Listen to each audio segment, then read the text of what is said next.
You already know what this is. Of course, it's Accelerate News. And today on the news, we're bringing the goodies. So if you're wondering how you get back into your week after a weekend preceded by 2 days of public holiday, well, here's a weekly dose of me. My name is Biodun. Don't go anywhere.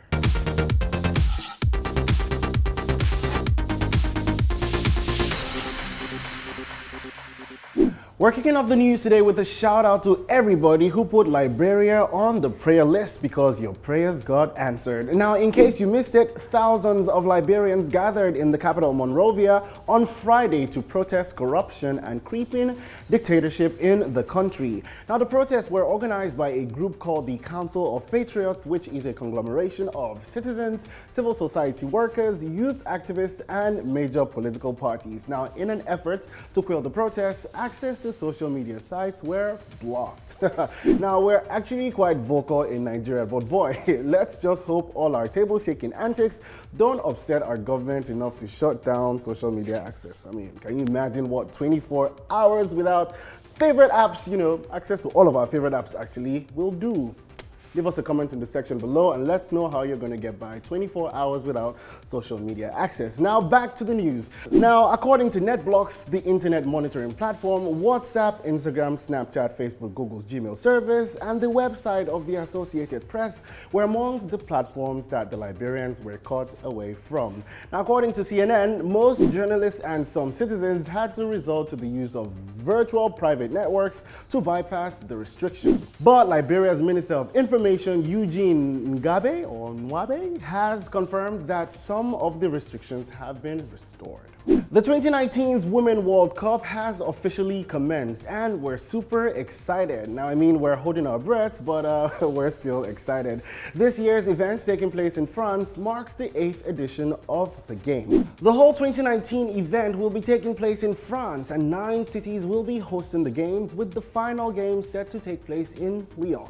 Now, with France defeating South Korea and Germany also beating South Africa, we had high hopes for the Nigerian national women's team, the Falcons, but sadly they lost to Norway. Now, if there's one thing we know about our sports teams, it's that we know how to bounce back. So let's not lose hope just yet, as the tournament will span from June 7th to July 7th. We wish them the very best and certainly hope that they win. The infamous Central Park 5 case has gotten the Netflix treatment. Now, the streaming service has released a limited series about the 5 teens who were wrongfully convicted of beating and raping a female jogger in Central Park in 1989.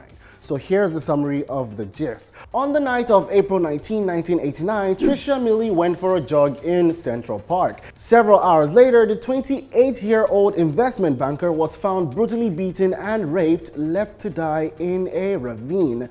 But the near-fatal attack on Milley, who suffered a fractured skull among other life-threatening injuries, was only one of the several that took place in Central Park that night. A roaming group of more than 30 youths between the ages of 13 and 17 were suspected of assaulting other joggers, throwing rocks at cyclists, and harassing an elderly homeless man. Now, despite inconsistencies within the confessions and no physical evidence tying them to the crime scene, the teens were convicted of various charges during 2 separate trials in 1990. Many who watched the series over the weekend took to social media to express outrage and demand justice for Central Park 5. Amidst a flurry of tweets, Linda Flerson, the persecutor, either deleted or suspended her Twitter account. Her personal Facebook profile has been set to private and her professional page is no longer active. Another Change.org petition calls on Amazon and other retailers to stop selling her books has over 88,000 signatures. Now, if you want to know the full story of Central Park 5, head on over to Netflix and watch the thrilling, thought-provoking series titled When They See Us. Now, we exist in a time when social media influencers can arguably break or make a brand's repertoire on social media. So it's safe to say that you always want them in your corner, no? Anyway, putting that theory to test is Peruzzi taking on social media it boy, the Pammy Larry. Now here's the highlight. Anyone who knows Pammy Larry knows he is really vocal about his opinions on social media. He literally shakes tables from CNN to BBC. The social media influencer had a while back posted his 2 cents about the singer's style of music back in January, which apparently didn't sit well with the singer. Now over the weekend in Bielsa, the two crossed paths. Pammy Larry was allegedly held down by Peruzzi's bodyguards and slapped across the face by Peruzzi himself. Now talk about holding a grudge. Now bear in mind, the tweets were since deleted way back as Pammy Larry had allegedly received threats following the tweet. Pammy Larry has taken to Twitter to share a photo of his bruised face on his Twitter page, which has since sparked outrage on social media, also sparking several conversations about who's right and who's wrong. While some have called this a publicity stunt to get Peruzzi's name buzzing for his upcoming single and video, some other people have called for his head. Twitter, everybody. Well, this has me triggered in all sorts of ways, but hey, hit us up in the comment section of our post below and let's know what your thoughts are.